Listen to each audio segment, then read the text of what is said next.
What's up, folks? How's it going? This is Watch. Hope you guys are all doing well. So we did a comparison between the PlayStation 5 and the Xbox Series X a couple of weeks back. If you haven't checked that video out, please make sure to do so. But in summary, from a pure gaming performance and graphical perspective, there really isn't a big difference between the current consoles because they're running on the same exact hardware. You're pretty much getting a different box for the same internal goods when you take a look at the Series X and PS5. But to put things back into perspective, I actually want to take a look at the performance difference of the PlayStation 5 versus my old 2013 version of the first gen PS4. I dug this thing up, it's scratched up, but it still has a lot of things going for it. Firstly, you can play all the same games currently available on the PS5. We're going to be taking a look at a couple of new games available on both platforms, do a side-by-side direct head-to-head graphical performance comparison to see whether there is a pure visual graphical difference between the two that could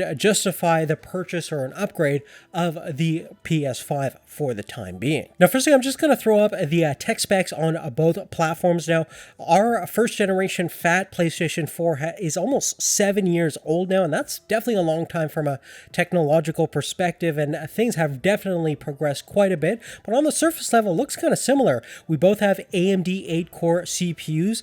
The old PS4 was based on the Jaguar architecture versus we're looking at Zen 2. On the PS5, we also have SMT, or simultaneous multi-threading capabilities, which gives the PlayStation 5 effectively 16 threads as well as 8 cores, and almost double the core frequency of 3.5 GHz versus 1.6 GHz, as well as the GPU float point precision is over 10 teraflops versus 1.8 teraflops on the PS4. We can also see double the amount of RAM of 16 gigabytes of GDDR6 versus 8 gigabytes of GDDR5 on the PS5, and we also have more than double the memory bandwidth and a much faster internal SSD drive versus the old PlayStation 5 had our old mechanical 2.5-inch drive, which was quite slow. We also have things like a 4K Blu-ray player, AC Wi-Fi, as well as the ability to potentially output 8K resolution at 60 Hz as well as 120 Hz at 4K resolution,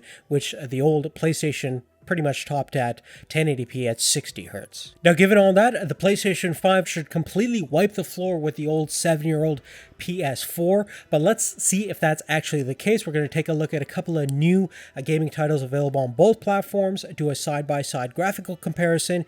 You guys be the judge to see whether you can actually tell the difference.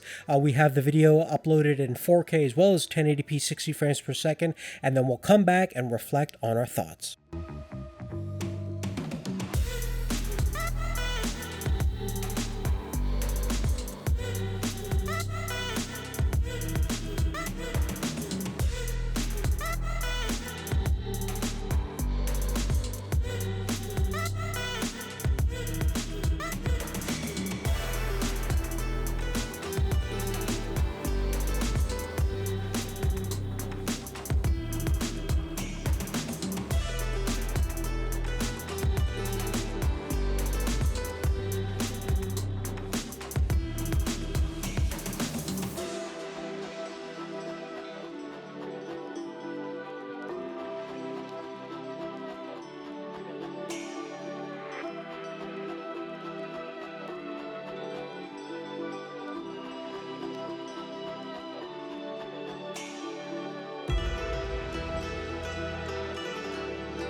Okay, so after reviewing the footage coming out of both consoles, I do have to say that although there is definitely an advantage from the PlayStation 5 side from a resolution, color, frame rate consistency, and overall smoothness of the gameplay itself, there isn't, I would call, like a night and day difference when you are playing the game itself. It's only when you focus on certain features, on characters, and certain elements of the scene where you are going to definitely notice a difference. But isolated, I think you're going to have a great time playing the game, and it's definitely not going to take away from the gaming experience when playing any of these games on the PS4. It's just going to be a better enhanced experience, especially on a 4K Ultra HD TV when you are using a PlayStation 5. But take a look at some of the scenes, and specifically if you take a look at the Call of Duty over here, this bar scene, you can certainly see more details in the distance of the license plate, and you can also see the distant TV playing the football or soccer game a little bit better on the PlayStation 5, so you can see environmental elements